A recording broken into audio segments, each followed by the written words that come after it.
안녕하세요. 오늘의 데일리 뉴스레터에 오신 것을 환영합니다. 1. 한국이 꿀꺽한 세계 5위 부자 나라. 2. 역대급 거래 제시한 스리랑카 정부. 3. 한 최초 미사일 수출에 폴란드 흥분.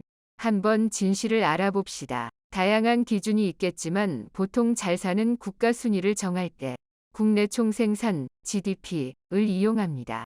국가의 부를 측정하는 기준으로 수출, 수입, 소비 등 1년 동안 생산된 재화와 서비스의 가치를 전부 포함하고 있죠. 그리고 이를 전체 국민으로 나누어 1인당 국내 총생산을 구하게 되는데 이는 국민들의 삶의 질을 가능해 볼 수 있는 유용한 척도가 되죠. 그런 의미에서 오늘의 주인공 싱가포르 공화국은 2023년 IMF 기준 세계에서 5번째로 1인당 GDP가 높은 부유한 국가입니다. 층 546만 명의 인구로 1인당 명목 GDP가 무려 100달러로 33위 한국보다 약 3배 높죠.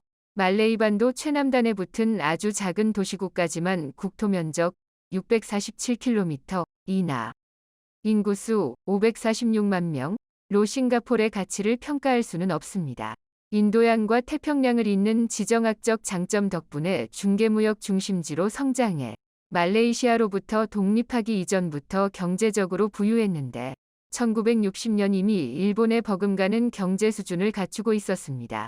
독립 이후로는 무역도시의 입지를 살려 임가공, 선박 정비에서 졸발해 21세기 전후로 금융업으로 성장했고 관광산업을 성공시키면서 아시아에서 두 번째, 1위 카타르로 잘 사는 국가가 됐습니다. 그런데 이렇게 잘 사는 국가에서 한국화를 위한 본격 신호탄이 쏘아졌습니다. 어떻게 된 일일까요? 국민들이 잘 산다는 것을 직접적으로 알 수 있는 지표가 있는데 바로 음식입니다. 가난해서 배를 채우기 위해 먹던 음식은 잘 살게 되면 점차 무엇을 먹느냐로 선택 기준이 달라집니다. 그런 의미에서 싱가포르는 미식천국입니다. 왜냐면 싱가포르는 부자들에게 천국이기 때문이죠. 보통 부자들이 자신의 돈을 맡길 때 4가지 리스크가 없는 자산 안전지대를 선호합니다. 첫째, 전쟁이나 정치적 불안에 따라 자산이 묶일 우려가 없어야 하고, 둘째, 일본처럼 자연재해의 위험이 없어야 하죠. 셋째, 미국이나 프랑스처럼 세금 부담이 크지 않아야 하고, 넷째, 고객 비밀 정보의 누설 위험이 없어야 합니다. 그런 의미에서 싱가포르는 세계에서 가장 매력적인 국가입니다. 그래서 전 세계 대부호들이 돈을 싸들고 싱가포르로 몰려들고 있어 길거리에 다니는 10명 중 2명은 금융자산 15억 이상의 백만장자라는 우스갯소리도 있죠. 부자가 몰릴 수밖에 없는 구조를 갖추고 있는 것인데 이는 동시에 전 세계 모든 음식 문화가 싱가포르에 모여든다는 의미이기도 합니다. 맞벌이 및 고소득으로 발달한 외식 소비 시장이 있어 맛의 잔치가 펼쳐질 만한 충분한 조건을 갖췄으니까요. 반대로 말하면 세계적인 기업들이 진출한 싱가포르에서 경쟁력을 갖추지 못하면 어느 업종이든 살아남기 힘듭니다. 그런데 최근 싱가포르 외식 시장을 한식이 꿀꺽해버렸습니다. 지난 8월 19일 한국 음식점 열풍을 단 한마디로 요약했습니다. 가장 먼저 부부가 운영하는 소규모 음식점이 생겨났고, 다음에는 한국식 치킨 전문점, 그 다음에는 빙수와 한국식 바베큐 사업, 그 다음에는 고급 한식 레스토랑이 들어섰다. 올해에만 최소 10개의 한국 음식점이 개업했으며 연말까지 2곳 이상이 문을 열 예정이다. 한국 음식 사업에는 개인 차원에서는 물론 대만 음식 기업까지 나서고 있다. 그간 K푸드가 인도네시아나 북미, 남미 등에서 유행하고 있다는 소식이 종종 기사를 통해 접하기는 했지만 싱가포르에 대한 소식은 그렇게 많지 않았는데요. 그런데 무엇보다 놀라운 것은 한국 음식점 개업에 나선 것이 한국인뿐만 아니라 싱가포르 사업가는 물론 여러 국가의 음식 음료 명문 기업이 뛰어들고 있다는 점인데요. 우리에게도 잘 알려진 우육탕면과 버블티 브랜드를 소유한 2023년 올해에만 88포차 브랜드로 4개의 식당을 개업했습니다. 3월에는 홀란드 마을, 할랜드 빌리지에, 6월에는 코반에, 7월에는 덕스돈 힐, 덕스튼 힐에, 그리고 9월에는 부기스 정션에 60석 규모의 새로운 레스토랑을 오픈할 예정이라고 하죠. 메뉴는 당연히 한국식 후라이드 치킨, 찌개, 짬뽕, 매운 해산물 라면 등등. 지극히 한국적인 메뉴가 판매될 예정입니다. 한국 BBQ 레스토랑 체인 설애를 운영하는 성공홀딩스의 행보도 적극적입니다. 성공홀딩스는 6월 노스포인트 CL, 노스포인트 시티에 6번째 분점을 냈고, 앞서 4월엔 새로운 브랜드 불고기 쇼를 만들어 4월과 5월 부기스 정션과 우드레이몰, 우들리몰에서 영업을 시작했죠. 올해 들어서도 최소 10개 한국 음식 전문 레스토랑이 개업했으며 연말까지 2곳 이상이 새로 영업을 할 예정이라고 하는데요. 알려진 것만 10곳이고 여기에 싱가포르 현지인과 한인까지 계산하면 그 숫자는 훨씬 많아질 겁니다. 싱가포르에서는 어떻게 한식이 화려한 꽃을 피울 수 있었던 것일까요? 다름 아닌 새로움 덕분입니다. 가령 한국에서는 삼겹살집에 가면 손님이 직접 기호에 맞게 고기를 구워야 합니다. 내 돈 주고 내가 직접 고기를 굽는다는 것이 외국인들의 입장에서는 이치에 맞지 않지만 이는 이미 한국인들에게는 익숙한 식문화입니다. 그러나 단순히 새롭다고 해서 인기를 끄는 것도 아닙니다. 이미 익숙한 새로움이어야 인기를 끌 수 있는데 여기에는 한류 콘텐츠의 역할이 상당했죠.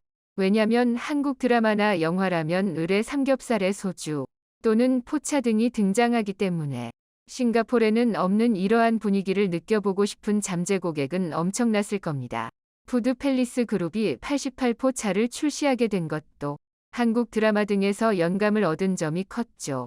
이렇게 싱가포르에서 한식의 인기가 꽃을 피우게 되면 자연스럽게 그 운영 주체가 확대될 것이고 메뉴 또한 굉장히 다양해질 겁니다.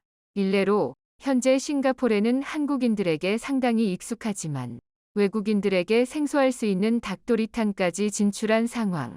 어쨌든 한류가 지속적으로 이어지고 한식의 인기가 유지된다면 아마 미식의 나라 싱가포르에서 한식은 일식이나 이탈리안 음식의 버금가는 자리를 차지할 수 있을 것이란 긍정적인 미래도 그려볼 수 있습니다. 하지만 싱가포르에서 한식의 인기는 단순히 레스토랑에 멈추지 않습니다. 음식 문화가 제대로 자리 잡기 위해서는 식당뿐 아니라 간편하게 먹을 수 있고 쉽게 접촉할 수 있어야 합니다. 이런 역할은 우리나라 편의점이 하고 있습니다. 대한민국 편의점 최초로 싱가포르에 진출한 브랜드 마트24는 싱가포르의 K푸드 바람을 일으키는 것에서 그치지 않고 한류를 소개하는 소규모 문화센터의 역할을 병행하고 있습니다. 작년 12월 23일 주롱포인트에 1호점을, 하루 뒤 24일에 넥스몰점에 2호점을 오픈한 이래로 1호점에만 현재 하루 평균 약 800명이 찾는다고 하죠. 이들 대부분은 싱가포르 현지인들로 편의점에서 라면을 끓이고 떡볶이들 사 먹는 것으로 알려졌습니다. 물과 8개월 만에 이뤄낸 성과입니다. 올 9월 3호점이 예정되어 있고 올해 말까지 10호점을 목표로 세운 이유는 첫 진출 후 운영 실적이 예상 수치를 월등히 뛰어넘었기 때문입니다. 이마트24 관계자는 구체적인 매출을 공개할 수는 없으나 개점 당시 잡은 목표 매출액의 2배 이상 실적이 나오고 있다고 말할 정도로 실적이 높았죠. 이마트24는 싱가포르 현지 식음료, F&B, 기업 페이시온과 이마트24 싱가포르 PTE를 설립, 편의점을 아예 K푸드 득화 F&B 매장으로 꾸린 것이 통했다는 평가. 인구는 적지만 1인당 국민소득이 높아 외식 산업이 동남아 어느 국가보다 발달했다는 점을 노린 것이죠. 이러한 인기 요인으로는 진짜 한국의 맛을 선보였다는 것에 있습니다. 끓인 라면의 맛을 그대로 보여주기 위해서라면 매장에 기계를 설치했고 매장에서 조리해 판매하는 떡볶이의 떡과 양념은 모두 한국에서 직접 조달하고 있습니다. 관계자는 대부분 식재료를 현지에서 조달하되 한국에서 판매하는 음식의 맛을 최대한 그대로 구현하기 위해 노력했다며 과자, 음료 등 상품도 판매하지만 싱가포르에서의 핵심 품목은 간편 먹거리로 매장 전체 매출의 57%가 K푸드라고 강조하기도 했는데요. 하지만 이러한 인기에도 주의해야 할 것이 있습니다. 한류의 인기도, 한식의 인기도 좋지만 이들 이용해 퀄리티 낮은 한식당, 한식이 만들어져 기껏 만들어 놓은 이미지가 망가질 수도 있기 때문입니다. 이에 한식진흥원은 해외 한식당 협의체 역할 강화 사업의 일환으로 한식당 운영에 내실 다지기들 위한 다양한 운영 컨설팅 프로그램을 지원하고 있으며 이는 큰 호응을 얻고 있습니다. 미식의 나라 싱가포르에서 부는 한식 열풍. 이것이 단순한 열풍으로 끝나는 게 아니라 싱가포르 최고의 음식으로 자리 잡는 것도 불가능한 상상은 아닐 겁니다. 문화란 자연스럽게 퍼지는 것처럼 보이지만 그 안에는 다양한 노력이 필요합니다. 당장 한류, 한식이 유행한다고 좋아할 것이 아니라 이럴수록 더욱 조심하고 이미지 관리에 만전을 기할 때가 아닐까 합니다. 최악의 경제 위기가 섬나라를 덮쳤습니다. 중국의 흉계에 빠져 나라 전체가 디폴트 상황에 놓인 스리랑카. IMF 지원까지 고려하고 있다는 이 나라에서 신임 대통령이 뜻밖의 판단을 내렸는데요. 바로 한국에게 스리랑카 주요 광산지대를 넘기겠다고 선언한 것입니다. 알짜라고 할 수 있는 금광을 한국이 소유하게 되었다고 하는데요. 대체 왜 스리랑카 신임 대통령이 그런 결정을 내리게 되었는지 지금부터 자세하게 설명해 드리겠습니다. 최악의 상황 임명식에 오른 그는 침울한 표정이었습니다. 이는 다른 국회의원들도 마찬가지였죠. 밖에서는 성난 시민들이 고성을 내지르고 있는 현실에 이제 막 대통령에 취임한 라닐 위크레메신께는 복잡한 생각이었습니다. 고타바야 라자팍사 스리랑카 전 대통령은 나라를 버리고 싱가포르로 도망쳤습니다. 한 나라의 지도자가 선택한 최악의 행동이라 할 수 있는 모습에 참고 인내했던 스리랑카인들의 분노를 일깨웠죠. 대통령 궁으로 쳐들어간 국민들은 스리랑카 전역이 전기가 통하지 않고 굶고 있음에도 불구하고 대통령 궁만은 전기가 통하고 마실 물과 먹을 것이 풍부하다는 현실에 충격을 받았습니다. 그리고 제일 분노한 것은 누릴 것은 다 누린 라자팍사가 자신과 가까운 이들과 함께 조국을 벗어났다는 사실이었죠. 일국의 대통령으로서 최소한의 책임조차 지지 않겠다는 모습에 스리랑카 국민들은 정부에 대한 분노를 표출할 수밖에 없었죠. 이는 시위대를 진압하기 위해 나섰던 경찰과 군인들도 마찬가지였습니다. 나라가 제대로 운영되지 않은 상태에서 이들을 폭도로 규정한 라자팍사 전 대통령의 말은 아무리 공무집행이 중요한 경찰과 군인들에게도 이건 아니라는 생각이 들게 했습니다. 결국 경찰과 군인도 시민들의 편에서 정부를 비난하는 최악의 사태가 일어난 것이죠. 이 혼란 속에서 대통령은 이메일 사임을 통해 대통령직을 버렸습니다. 스리랑카의 총리였던 위크레메신께는 이런 혼란 과정 속에서 대통령직을 마지못해 수락해야 했습니다. 시민들은 전 정부에서 총리직을 역임한 인물이 새 대통령에 오르는 것을 인정할 수 없었습니다. 시민들에게도 지독하게 인기가 없었던 위크레메신께 신임 대통령은 새로운 수단을 써야 했습니다. 중국에게서 빌린 돈으로 무리하게 확장 사업을 벌인 결과는 스리랑카의 파산, 디폴트로 귀결되었습니다. IMF 지원까지 고려하는 스리랑카 정부 입장에서는 시시각각 다가오는 빚 독촉 문제부터 해결해야 했죠.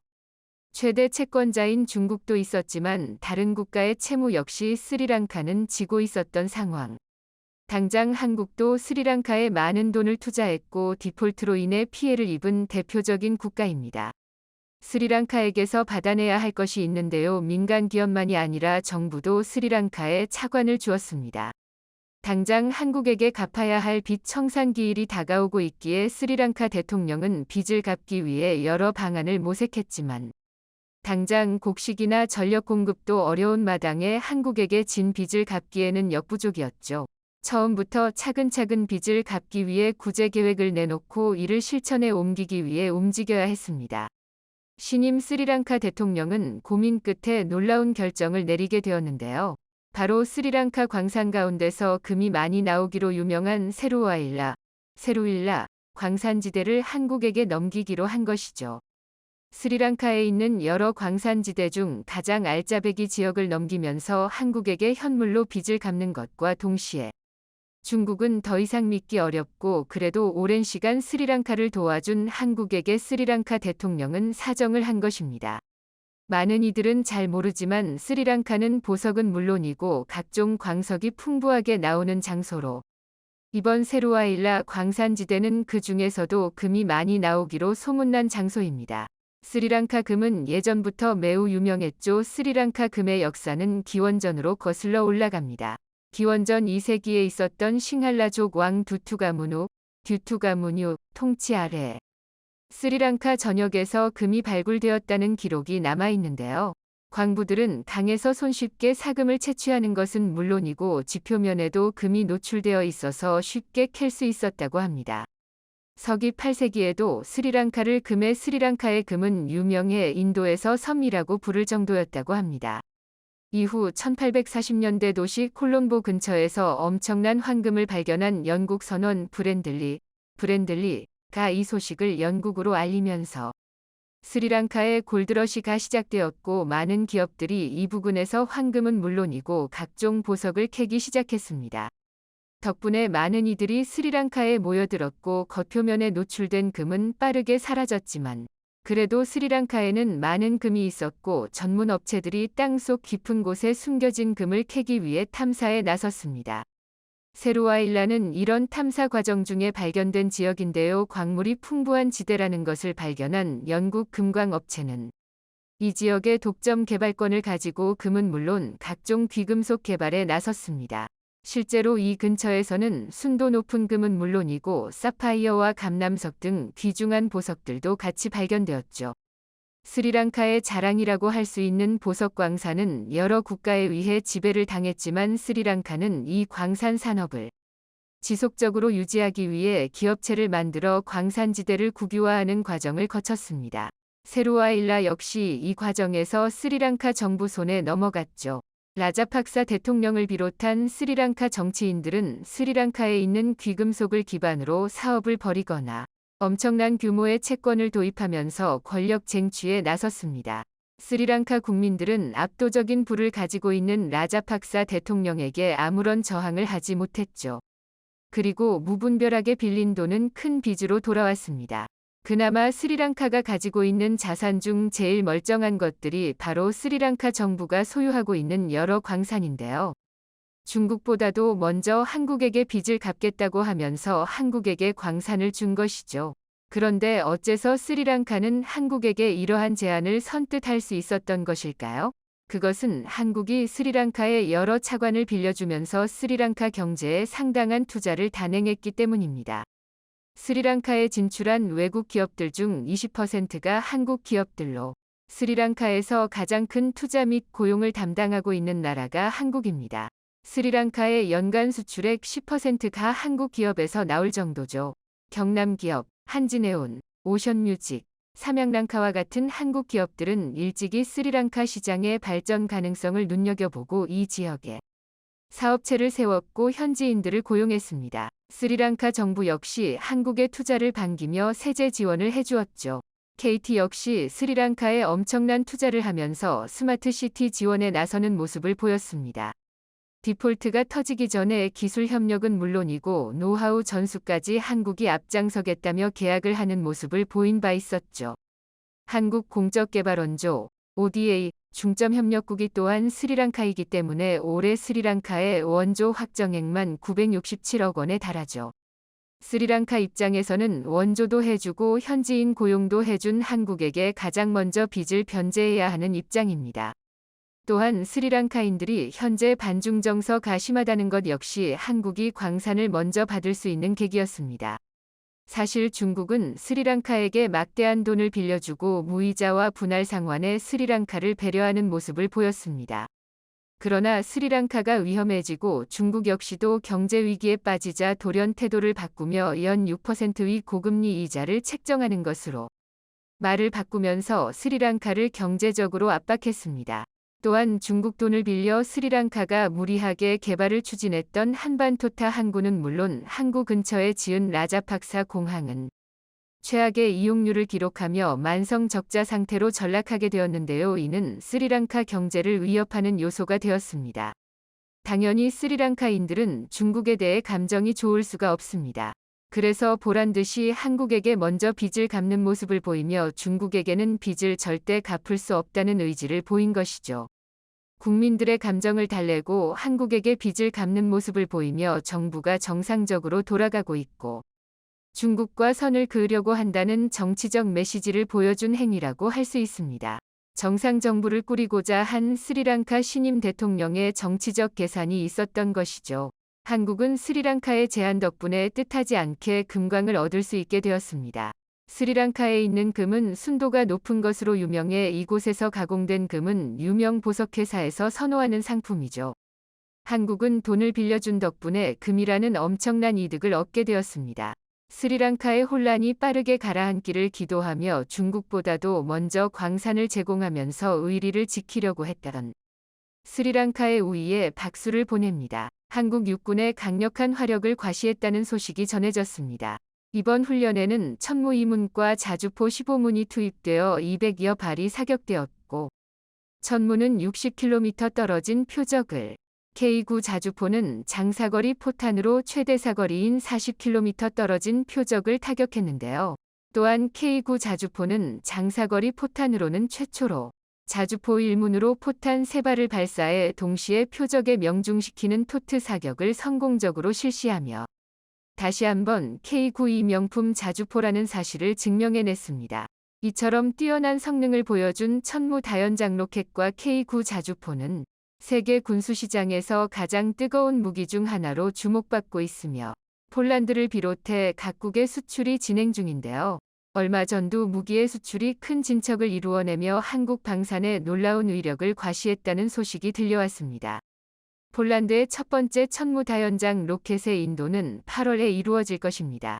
우리는 소련제 장비를 현대 장비로 교체하는 데 중점을 두고 있습니다. 한국 장비는 가장 현대적 장비이고 폴란드 국방부는 좋은 거래를 했습니다. 폴란드의 옐츠, 젤크 차량에 장착된 천무 발사 장치는 미사일의 종류에 따라 최대 300km까지 떨어진 목표를 타격할 수 있습니다. 또한 이 장치는 최대 40발의 미사일을 탑재할 수 있으며 시속 80km의 속도로 발사 지점에서 이달하는 것이 가능합니다. 명물어전 한국 방산이 또 한 번 신속한 스피드를 보여주며 폴란드 국방장관의 입에서 기어코 감탄이 나오게 만들었다고 합니다. 얼마 전 폴란드로 배송될 FA5OGF의 첫 번째 출고식이 진행되었는데요. 경남 사천의 KAI 본사에서 FA50GF를 흐뭇하게 돌아보던 마리우스 부와슈차크 장관이 생각지도 못한 무기를 발견하고 발걸음을 멈추었는데요. 그것은 바로 폴란드형 천무 다연장 로켓이었습니다. 이는 마리우스 국방장관도 예상하지 못했던 부분인 것으로 보였는데요. 지난 5월 18일 폴란드형 천무를 제작하기 위한 폴란드의 전술트럭 옐츠가 한국에 도착했었습니다. 폴란드는 천무를 도입하면서 자체는 자국의 전술트럭으로 사용하기로 결정했었고, 이들 위한 차량을 한국으로 보내 한국에서 통합 작업을 진행할 예정이었습니다. 그런데 그로부터 겨우 3주밖에 지나지 않은 이번 출고식에서 동합 작업을 완료해버린 모습을 공개해 폴란드를 또 한 번 놀라게 만든 것입니다. 그동안 한국이 빠르다 했었지만 이번만큼은 정말 놀랄 수밖에 없었던 마리우스 국방장관도 천무를 보고 오천무라고 감탄을 참지 못했습니다. 보낸 지 한 달도 되지 않아 완성된 폴란드형 천무에 마리우스 장관도 환하게 웃으며 언제나 신속한 납품을 보여주고 있는 한국 방산업계에 감사를 표했다고 합니다. 지난 10월 19일 천무 288대를 도입하는 계약을 맺은 지 8달 만에 폴란드형 천무가 모습을 드러냈으며 1년도 되지 않은 8월부터 폴란드로 납품이 시작될 예정입니다. 폴란드군을 위한 동합 작업까지 공정이 추가되었는데도 K2, K9 못지않은 납품 속도를 보여주고 있는데요. 게다가 발사대의 형상과 폴란드 언론의 보도를 분석한 결과 폴란드에서 천무를 구입하면서 천무용 탄도미사일 KT-SSM-2를 패키지로 구매했다는 사실이 드러났습니다. 폴란드 차체에 천무 발사대를 결합해 만들어질 이 새로운 다연장 로켓은 폴란드형 K9 크랩 자주포처럼 갑각류의 이름을 따 WR300 호마르라고 명명되었는데요. 그런데 공개된 호마르를 자세히 살펴보면 로켓 발사대가 기존 구형 천무 발사대와 다르게 KTSSM을 발사할 수 있는 신형 발사대라는 사실을 확인할 수 있습니다. 즉 폴란드에 수출될 천무는 KTSSM을 운용 가능한 개량형 천무로 계약이 이루어졌었던 것이죠. 폴란드 군사 매체 FNC14에서도 폴란드형 천무 다연장 로켓이 공개되었다는 소식을 전하며 폴란드 육군은 천무와 함께 600mm 구경에 사거리 290km의 정밀 유도 탄약을 얻게 될 것이라고 보도했습니다. 사거리 300km 급의 600mm 구경의 정밀 유도탄이라면 명백히 천무용 전술지대지 탄도미사일 KTSSM-1을 가리키는 것인데요. 한국형 ATACMS 미사일이라고 할 수 있는 KTSSM은 천무를 여타 다른 다연장 로켓과 구분되게 만들어주는 특징으로 천무의 미사일 포드당 한 발씩 최대 2발까지 장착이 가능한 탄도미사일입니다. 폴란드보다 앞서 천무를 도입해 운용하고 있는 UAE에서도 KTSSM을 강력하게 요구해 왔었죠. 그리고 이번 폴란드에 납품할 천무는 본격적으로 KTSSM 탄도미사일을 운용할 수 있는 능력을 갖추게 된 것을 확인할 수 있었는데요. 납기일을 앞당기는 것도 모자라 폴란드의 요구사항까지 전부 충족시키며 K방산이 괜히 명품이라 불리는 게 아니라는 걸 증명해내고 있습니다. 그리고 폴란드와 함께 한국 방산의 속도에 놀라움을 감추지 못하는 곳이 있으니 바로 이집트인데요. 지난 11일 이집트의 한 군사 전문가가 자신의 트위터에 한 장의 사진을 올렸습니다. 그건 바로 지금까지 보지 못한 도색이 입혀져 있는 K9 자주포였는데요. 사진을 올린 이집트 군사 전문가는 이 사진이 이집트의 200 군사 공장에서 촬영한 K9A1이지. 즉 이집트 수출형 K9 자주포라고 밝혔습니다. 그리고 지난 5월에는 같은 공장에서 이집트형 K9의 생산을 시작할 준비를 하고 있다는 소식을 전하기도 했었는데요. 즉 사진에 찍힌 K9이 이집트에서 처음 생산된 시제품이라는 뜻으로 K9 자주포의 이집트 현지 생산이 임박했다는 것을 알 수 있습니다. 지난해 2월 K9의 제조사인 한화는 이집트와 2조 원 규모의 K9 자주포 K10 탄약 운반 장갑차 패키지 수출 계약을 체결하면서 아프리카 지역에 처음으로 수출을 성사시켰었습니다. 이후 2024년부터 초도 물량을 공급하고 잔여 물량은 이집트 현지 라이센스 생산으로 공급할 계획이었습니다. 그런데 이번 사진이 유출되면서 한국에서 초도문이 도착하기도 전에 이집트 현지에서 K9 자주포를 생산할 준비를 거의 마친 상태라는 것이 드러난 것이죠. 이처럼 이집트 K9 사업이 이례적으로 앞당겨진 원인으로는 최근 호주에서 K9 2차 도입 계약을 취소하면서 호주 사업 규모가 축소되는 바람에 한화에어로스페이스에서 이집트 사업에 역량을 집중하고 있는 것으로 분석되고 있습니다. 그런데 이번 K9이 조립된 것으로 추정되는 이집트의 군수공장은 주목할 부분인데요. 이집트의 200 군수공장은 이집트군을 위한 M1 에이브람스를 생산해왔었던 이집트 최대 군수공장 중 한 곳입니다. 잘 알려지지 않은 사실이지만 이집트군은 무려 240대의 F-16화, 1360대의 M1A1 에이브람스를 운용하고 있습니다. 미국 이외의 국가 중 가장 많은 M1 전차를 운용하고 있는 국가라고 할 수 있죠. 이처럼 이집트 육군에서 가장 중요한 전력인 M1 생산 공장에서 K9 자주포를 생산할 계획이 드러나며 이집트에서 K9의 전력화를 그만큼 중요하게 여기고 있다는 걸 보여주고 있는데요. 이집트에서 가장 중요한 공장까지 K9를 위해 내주면서 K9의 전력화에 심혈을 기울이는 이유는 이집트의 가장 중요한 외화 수입원인 수에즈 운하를 보호하기 위함인데요. 수에즈 운하 통행료는 이집트의 3대 외화 수입원 가운데 하나로 이집트 GDP의 약 10%가량을 차지하고 있습니다. 지난 2021년 일본에서 건조한 에버기븐 호가 수에즈 운하를 들어막았을 당시 이집트는 단 일주일 만에 수백억 달러에 이르는 손해를 입었었죠. 즉, 만약 수에즈 운하 인근 해역이 적 함선에 의해 몽쇄된다면 이집트의 경제는 치명적인 타격을 입을 수 있다는 것입니다. 이집트 국방부에서는 이러한 사태를 막기 위해 해군력을 강화함과 동시에 적 함대가 아예 이집트 해안으로 접근할 엄두를 내지 못하도록 40km에 달하는 사거리의 해상 표적을 대상으로 한 토트 사격까지 가능한 K9 자주포를 해안 방호용 화력 체계로 도입했던 것입니다. 한국이 명실상부한 민주주의의 병기창으로 활약하고 있다는 건 이제 모두가 인정하고 있는 사실입니다.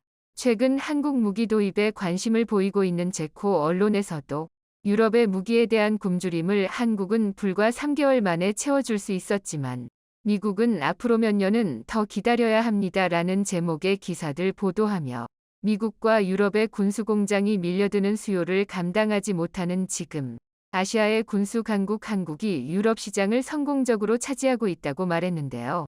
해당 기사에서는 이웃한 폴란드에서 도입한 K9, 천무, K2, FA50 등 한국 무기들의 뛰어난 성능과 신속한 납품을 강조하며 특히 한국의 유럽 진출이 폴란드와 마찬가지로 군을 현대화하고 있는 체코에게도 큰 기회가 될 수 있다고 강조했습니다. 현재 체코 국방부는 전력 보강을 위해 신형 전차 50여 대를 도입하는 사업을 추진 중으로 현 시대 최강의 전차로 꾸미고 있는 K2 흑표, M1 에이브람스, 레오파르트 2가 체코에서 대결을 펼치게 되었습니다. 원래라면 체코와 국경을 맞대고 있는 독일의 레오파르트 2가 가장 유력한 후보였을 테지만 폴란드가 독일을 버리고 한국을 선택한 후 성공적인 무기 도입을 보여주면서 체코 여론이 한국의 호의적인 방향으로 흘러가고 있어 결과를 예측하기 어려운 상황입니다. 이런 상황에서 이집트와 폴란드에서 보여준 신속한 납기로 한국의 생산 능력이 여전하다는 것을 보여주면서 앞으로 진행될 체코 수주전에서 한국이 유리한 고지를 차지할 수 있을 것 같습니다. 지난해 한국 방산업계는 찬사를 받아야 마땅한 엄적을 이루어냈었습니다. 무기 수출량을 74%나 끌어올리며 한국을 단숨에 세계 9위의 방산 수출 강국으로 부상시켰었죠. 이 정도 성과를 올렸으면 조금은 안이해질 만도 한데 한국 방산업계는 초심을 잃지 않고 한국 방산의 가장 강력한 장점인 뛰어난 생산 능력으로 납기 기록을 조금이라도 더 단축시키기 위해 피땀을 흘리고 있습니다. 오늘도 K방산의 신화를 만들어 나가고 있을 자랑스러운 방산 역군들에게 박수를 보냅니다. 영상이 도움이 되셨다면 구독과 좋아요 부탁드리며 오늘도 감사합니다. 최고로 멋진 하루 보내시길 바랄게요.